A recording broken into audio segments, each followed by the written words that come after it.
thing you've been putting off?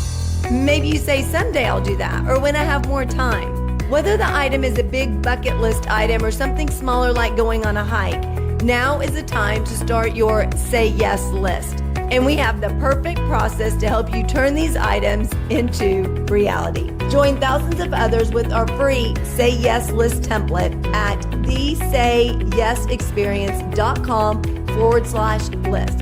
It'll help you stop living in that someday and start making those list items come true today. So download it now at thesayesexperience.com/list. Welcome to the Say Yes Experience podcast, where we inspire you to get out of your comfort zone and into possibilities. Our mission at the Say Yes Experience is to empower 10 million people to say yes. If you're new here, welcome. We're thrilled you're here. I'm Jess. I co-founded the Say Yes Experience with my then 9-year-old son Blaze, based off his idea to let's just say yes to things. I'm one of the top experts on burnout, and companies and conferences hire me to present on mental health, wellness, and burnout prevention. As a #1 best-selling author of 11 books, keynote speaker, and a burnout specialist, I've seen so much with our clients. The Say Yes Experience was started to help you really start living, to do the things that light you up, have more fun, and turn your dreams, or what we call Say Yes list items, into reality. So thank you for investing in yourself and being here. Now let's make it happen. You set limits for yourself, whether it's at work, in your personal life, or where you'll go. What if you decided to become limitless, to stretch yourself beyond what you imagine? Our guest shares how one yes into the unknown turned into monthly challenges to go beyond what she thought probable, and how she created new worlds of possibilities. And please help me welcome my guest today, Heather Sweeney. Heather, thank you so much for being here. We are excited to talk to you. You climbed Mount Kilimanjaro without really knowing any of the steps involved to actually get there. I mean, that's a big say yes if I've ever heard one. So tell us a little bit about how that came about and why you decided to say yes to that. Sure, I did do that. It was a huge say yes. And I did not know much. In 2019, my son brought a book home from the library, and it was about the 7 summits. And one of those is Kilimanjaro. And so we were flipping through the pages, and we got to that page. And I thought, something's lighting up in me, some sort of intuition or curiosity. What is that? And I put the kids to bed, and I could have easily pushed it to the side and just left it there. Right. But I decided, let me go to my computer and do some digging. So surprisingly, I realized in sitting at my computer that several months before, I had visited a page through the Leukemia and Lymphoma Society through their Climb to Cure program. And one of many adventures they offered was Kilimanjaro. Wow. And yeah, so I was like, oh, I guess maybe I have seen something about this before. It was buried deep down. Yeah. And I just sat back in my chair and closed my eyes. And I remember so clearly, even still, I could just see myself on the summit of that mountain. Wow.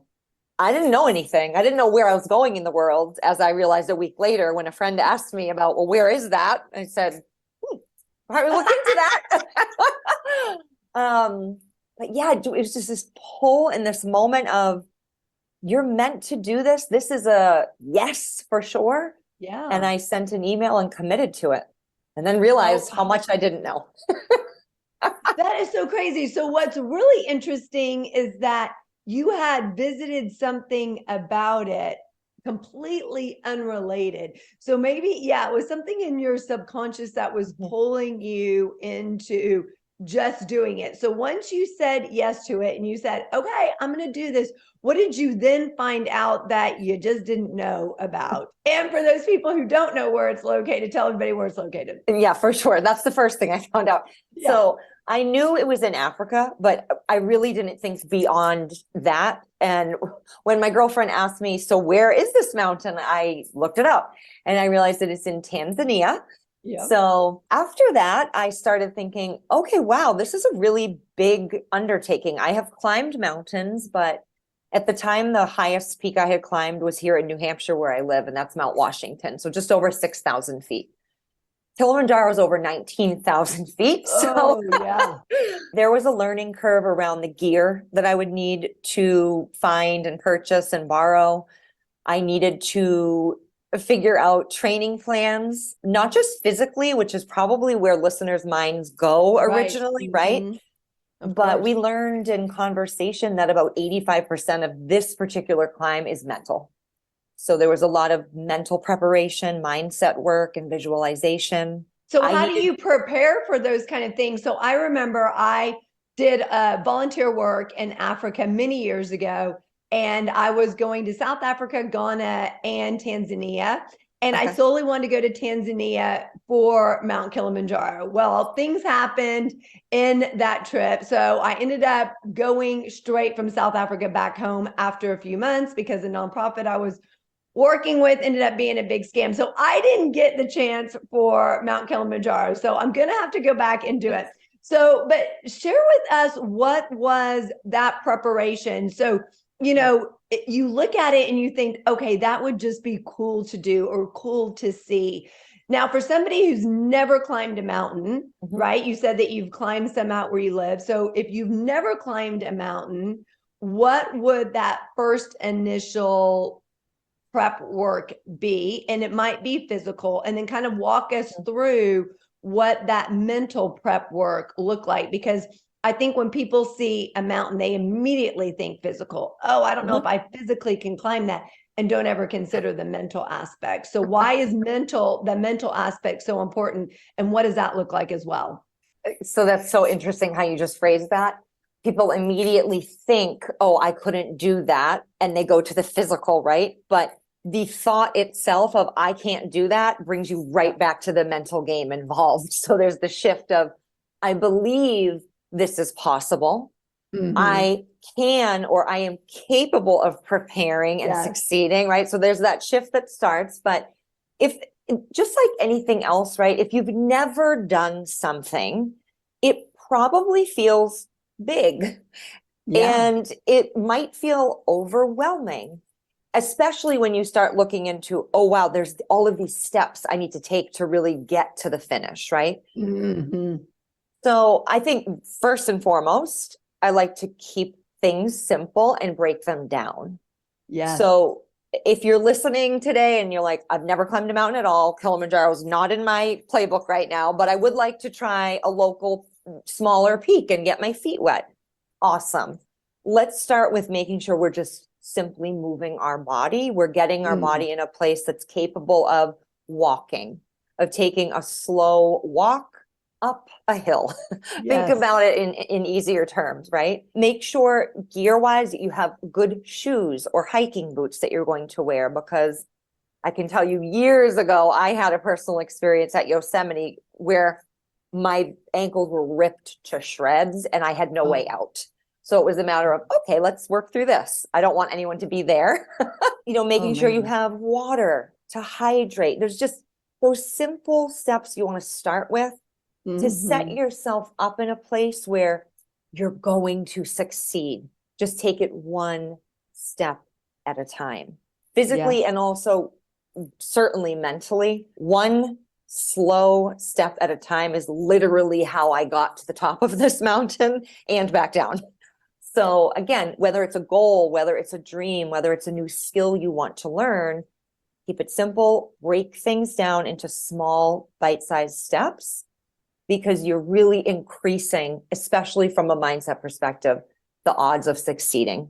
The mind likes easy, simple steps. Yes. And the more we also say, oh, that's so hard, the more we convince ourselves that it's actually hard. And so one of the things I tell my son is, stop saying things are hard. It's not hard. This is easy. I got this. I can do this, right? Because if you keep saying this is so hard, this is so challenging, this is so hard, then you convince yourself it's hard. And the whole time through the process, you're also just going to make it that much harder. Correct. Our mind is where it all begins. And so hence why climbing a mountain the size of Kilimanjaro is really 85% mental. You need to make sure you can stay in a place that is saying things like, I am moving forward with ease. I am strong. I am capable.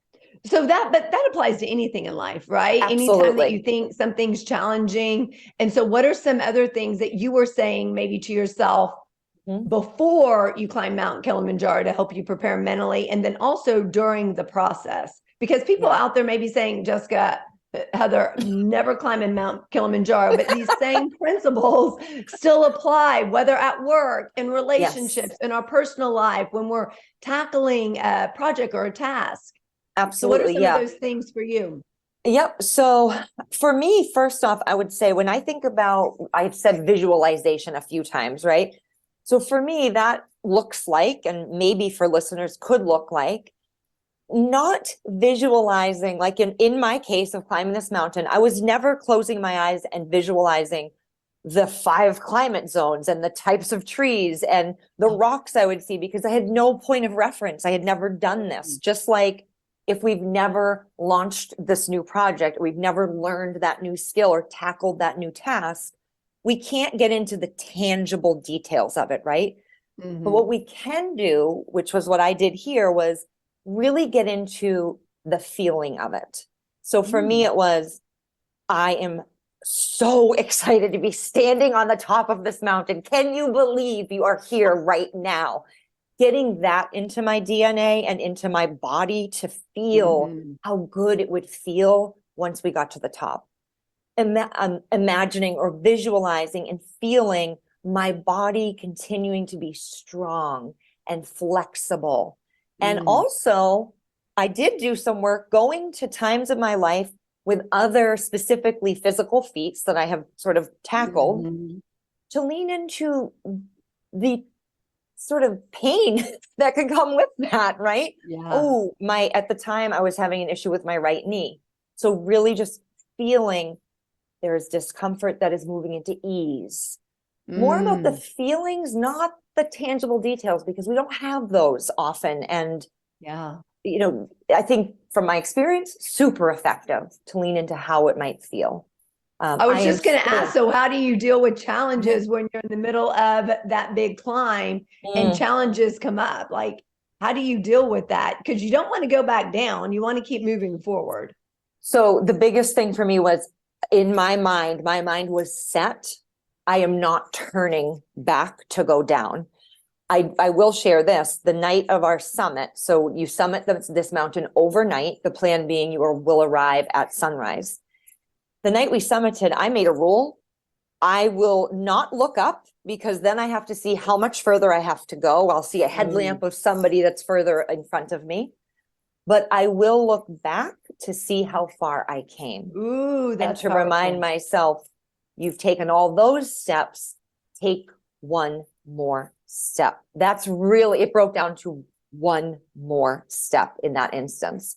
And I think, again, we can apply that to day skills we're learning, obstacles we run up against. What is the best right next step that I can take? One step at a time, one decision at a time. You gave me goosebumps, because I think oftentimes we're looking ahead. We're saying, this is what I still have yet to accomplish. This is not where I thought I'd be in my life at this point, or doing what I wanted to be doing, or living where I thought I'd be living, or my relationship dynamic is not what I envisioned for myself. So we sit there and break it down by where we expected ourselves to be at this point, and forget to look back and say, but look at how far I've come. And we forget to champion and encourage ourselves and appreciate the journey in getting to where we are. 100%. Yes. It's so important. We do not do this enough as humans. We go to the negative. We are wired with negativity bias. It's easy to find the bad, the threat, the hardest thing, right? Where we didn't do our best. But what we need to do instead is flex the mental muscle to the positive and celebrate wins. I don't care how small they might feel to you in that moment, but giving yourself the credit to say, I did that. I made it here, despite X, Y, and Z. Here I am right now. I'm going to move forward and progress even further. And what's fascinating, Heather, it just made me think when you were saying that, like when we look at the end of the year and we go, okay, what did I accomplish this year, or what changed? What was something good that happened? Oftentimes we can't think of anything. We're like, I have no idea. Or maybe you can think of one thing, but you can't, there's not a lot of great things coming to your head. So one thing that's super powerful, if at the end of every day, you start writing down one great thing that happened, instead of asking someone, how was your day? What was something great that happened today? Or what was something really fantastic that you did today? Because then you also get them to think and start appreciating things. And it doesn't have to be really big things, right? It can sometimes just be small things. Hey, I got this one thing done. Sometimes as moms, we're like, oh my gosh, I didn't cook like this big, nice steak meal with a good veggie and a potato. And I'm like, hey, sometimes it's just a matter that my kids ate cereal for dinner, and guess what? They had a meal for dinner, I was gonna say, everybody ate. Yeah. So sometimes it's just about looking at the things on a smaller level and start appreciating those things, instead of thinking everything's got to be big, everything's got to be grand. So at the end of the day, what was something really good that happened? So then when you look back at the week, you have 5 things, you have 7 things, depending if you do it for a work or just a work week, or even on the weekends, that you can really appreciate yourself, and then keep your eyes on what you've accomplished and what you've actually got done for that week, and how far you've come just in a week. Do you want to start saying yes, but you just don't know where to start? And oftentimes when we don't know where to start, we just don't start. So we created an ebook just for you. We put together 101 ways to say yes. In this ebook, ideas big and small, things that only take a small amount of time, like 1 to 2 minutes. Whether you're saying yes to yourself, in your family, relationships, or pushing yourself lovingly outside of your comfort zone with adventures, it's all made to really help you become more of your rock star self. So you can get this ebook at thesayyesexperience.com/book, BOOK. So if you want to start saying yes, or maybe you need some ideas on how to say yes because you get so caught up in being busy and doing tasks and projects, or doing laundry and cooking, that the time flies by and you want to spend time with your family, but you just don't know how to say yes. Those ideas just don't come to you. We put it together to make it super, super easy for you. So go to thesayyesexperience.com/book to get your copy today and start saying yes now. Are you feeling overwhelmed, stressed, or burned out? We get it. You're not alone. In fact, according to our research, 79% of the workforce is in burnout, and almost half are in extreme burnout. In fact, it's the number one reason why people are leaving organizations. They're burned out. They're looking for something more. They're looking for something better. But it doesn't have to be that way. We have your solution. It's called Blaze Your Brain to Extinguish Burnout. 52 keys to prevent, break through, and eliminate burnout. You can find your copy at jesscarector.com/store. Now, this is a great tool that you can use with yourself, with your colleagues, within your organization. Everyone can get one, and you can go through one a week with them. And at the end, you can say, what was something that worked this week? What was a success you had? So you can champion and encourage each other. You can also ask what were the challenges and issues that came up, so you can mastermind and brainstorm around those to keep those from coming up in the future. So make sure you get your copy at jesscarector.com/store. All books are autographed with a personal message just for you. I could not agree with you more. So this is actually something I'll share. At our house, I have 2 kids. My daughter's about to be 9. My son just turned 10. And when they're with me at dinner time, it's usually at dinner. So let's say at a meal, right? Be flexible. We do what we call best and worst. And so we are allowed to name one worst part of our day, if there was any. And then we can do up to 5 best parts of our day. Ooh, I love that. And I will tell you, when we started this a couple of years ago, everybody wanted to go to the bad. Oh, I have one more. And I kept saying, you only get one. You only get one. What about something that was good? Anything in your day? It was more difficult in the beginning to Mhm. highlight 5 things in the day. We might have got 2 or 3. Now we're like, wait, but I have a bonus best. Wait, I want to tell you one more thing. So I love it's it. really a skill. It's a muscle you've got to Mhm. flex. Yep, And to your point, absolutely. writing that stuff down, because at the end of the year, we go back and we think, oh, that thing I messed up on, or oh, what did I do? When we've Yes. done so much, right? Do yourself a So favor and write it somewhere. write it down. I write it in my calendar at the end of the workday. I write down, here are the things that went really well. Here's what I accomplished. Here I got done. So what you've also done is you've also said, okay, so I'm going to say yes to one thing a month that's going to challenge me physically, mentally, spiritually. How did that come about? Because that's a great way for us to go and really get outside of our comfort zones.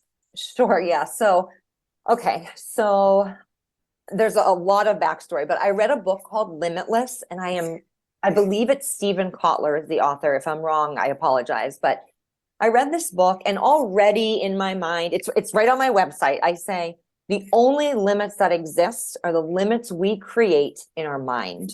It's time to break them, right? And this does not have to be a huge breakthrough to some giant level we never could have imagined. It could just simply be the little push to just, could I maybe go beyond that boundary I've created in my mind for myself? If I can get my finger just a little further, that means yes. So now from there, could I go a little further? And we start to break these stories and these boundaries we have created. Yes. So in embracing that, because I like to walk the walk and talk the talk, right? If I'm going to guide people on these concepts and speak on them, I need to be doing them. I need to be experiencing the discomfort that comes with getting out of your comfort zone. So I said, you know what? For 2023, I'm going to take the approach 11 out of the 12 months, because I made the decision in January. I was a little behind. I said 11 out of 12 months, I'm going to do something that pushes me mentally, physically, or spiritually.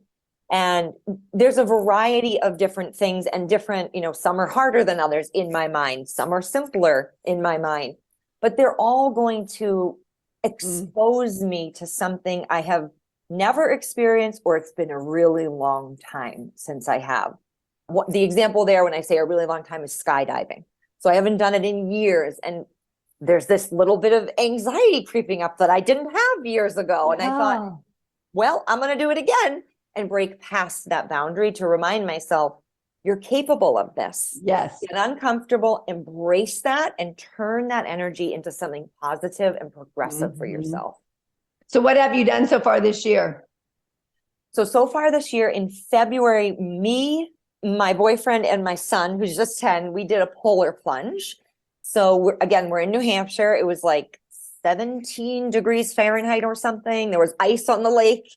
And we went and we jumped in, and all of our shoes flipped off and floated around, and we gathered them and we got out. There was some ice on my hair and on my sports bra. Oh my gosh. It was a moment of really right before we stepped in. Oh my gosh, what am I doing? Am I doing? And then it's like, you got to go, stop the thoughts and just move and take action. So that was one thing.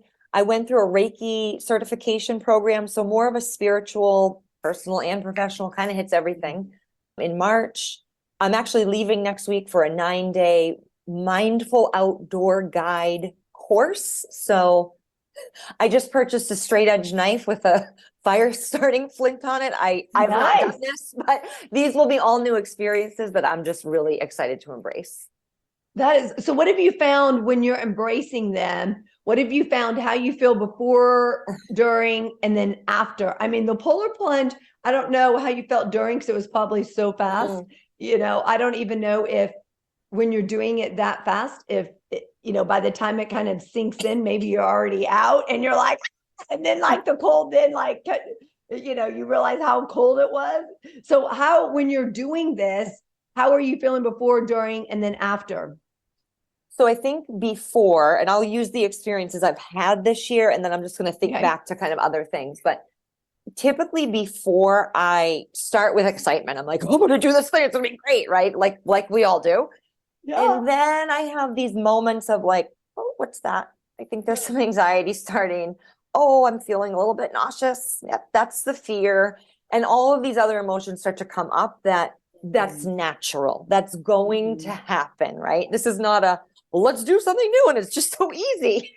Nothing will come up for you. So fear, anxiety, maybe not worry, but let's use that word, right? Because there's that unknown factor. What am I about to do here? How is this going to turn out?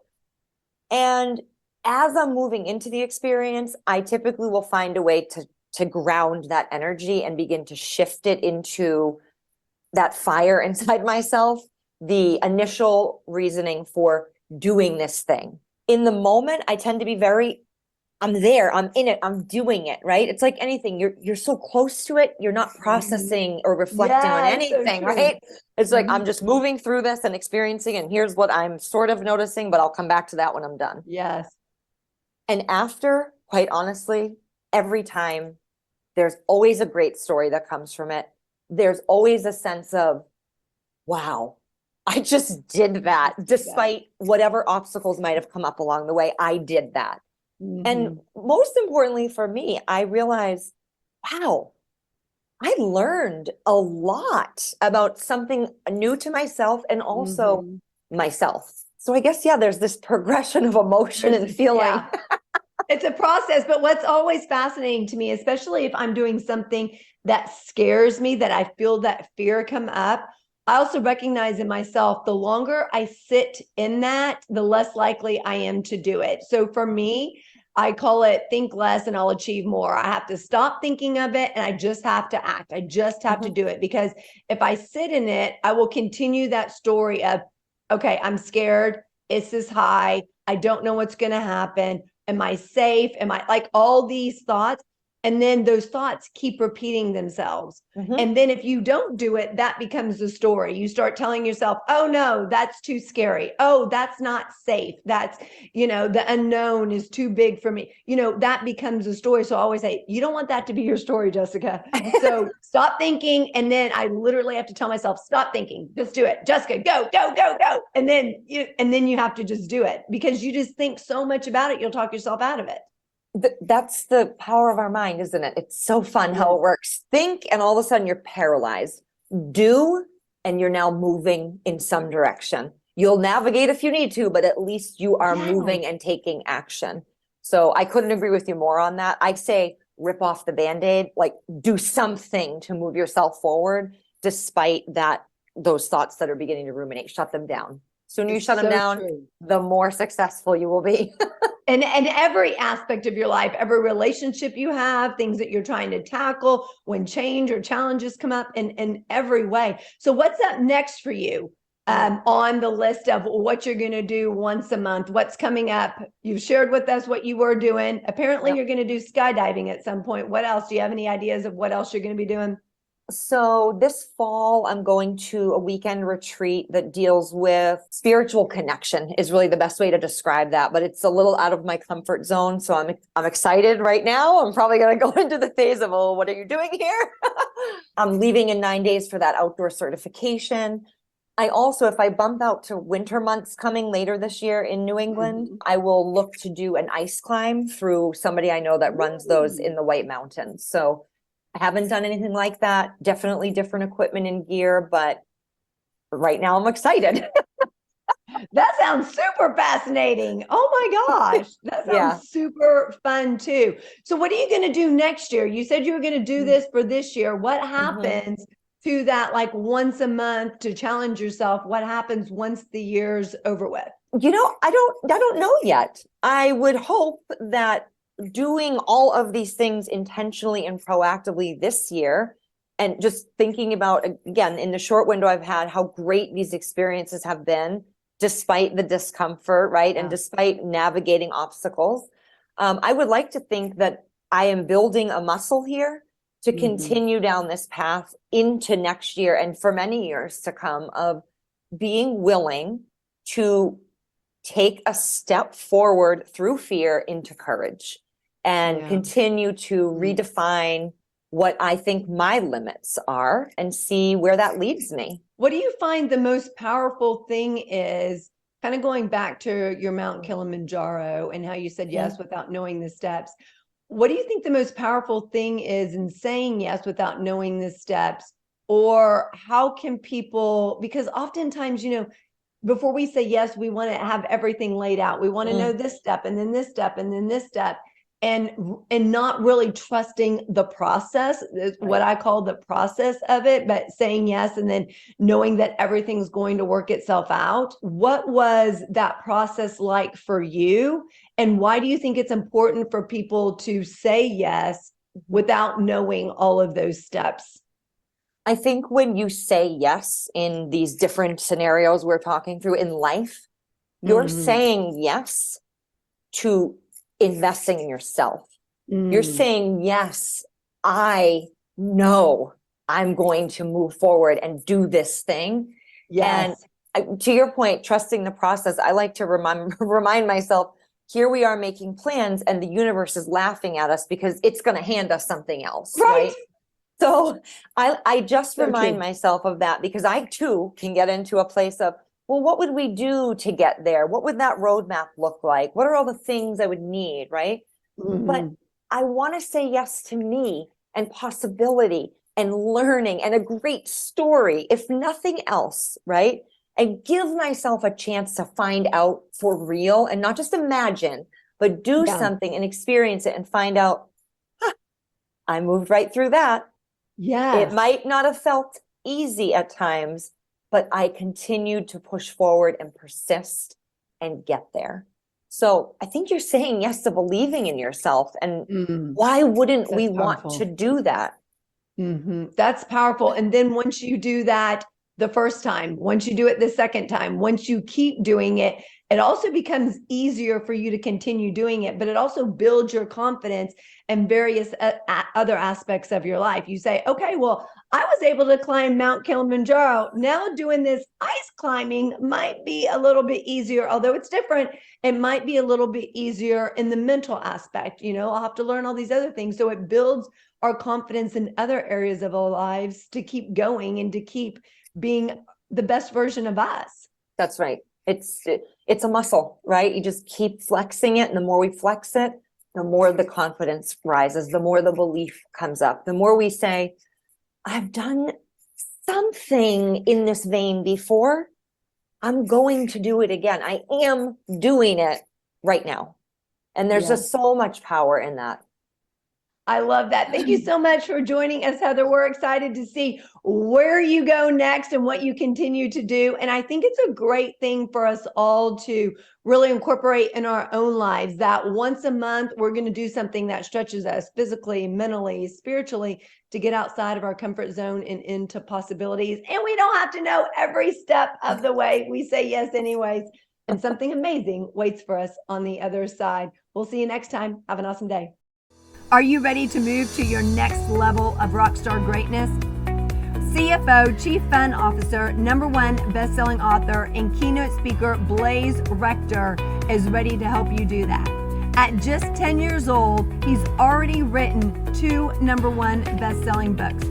Through the power of storytelling, he uses lessons learned and shares strategies, tips, tactics, and tools to inspire, empower, and motivate you to live a more amazing life. So if you're ready to do that in your own life, grab a copy of his #1 best-selling books at jesscarector.com/store. And when you order your copies, he will personally autograph them and write you a message on those books before shipping them out to you to really inspire and empower you in your life. These books are great for adults and kids alike. So if you're ready to move to your next level of rockstar greatness, make sure you grab your copy at jesscarector.com/store. Enjoy those amazing, empowering, transformational books. Did you know that the 2 biggest issues impacting the workforce are mental health and burnout? Well, we have your solution. The more that you feel burned out, the more it impacts your mental health. The more your mental health is impacted, the more it leads to burnout. So it's a vicious cycle that goes around and around, but it doesn't have to be that way. You can help them both if you're intentional and strategic with it. We have lots of resources for you at jesscorrector.com/store. One that I want to highlight that really enhances your mental health is Tame Your Brain Game, 52 tips to turn negative thoughts into positive action. Now, research shows that 80% of your thoughts are negative. No matter how positive you feel, it's the pattern and the habit that you've developed over the course of years, over the course of decades. And that can often impact your life, how you show up, how you lead, how you communicate, how you engage, whether at work or at home. And then it also impacts a work environment. All you need is one NN or TT, negative Nancy or toxic Tim, to really impact that work environment. So if you are ready to enhance your mental health, get your copy of Tame Your Brain Game, 52 tips to turn negative thoughts into positive action today at jesscorrector.com/store. All books are autographed with a personal message just for you. Thank you so much for being here. Check us out at thesayyesexperience.com. Our mission at the Say Yes Experience is to empower 10 million people to say yes. With your help in sharing our podcast, we can do that. Follow us on all social media at the Say Yes Experience and join our free community at facebook.com/groups/the Say Yes Experience. Thank you again to our guest. You can find all the contact information for our guest in the show notes. Thank you to our CFO, Chief Fun Officer, Blaze Rector, our business advisor, Lisa Bahurick, and to our team at Jessica Rector Enterprises. We look forward to connecting with you on the next episode. Have an amazing day and keep being a rock star.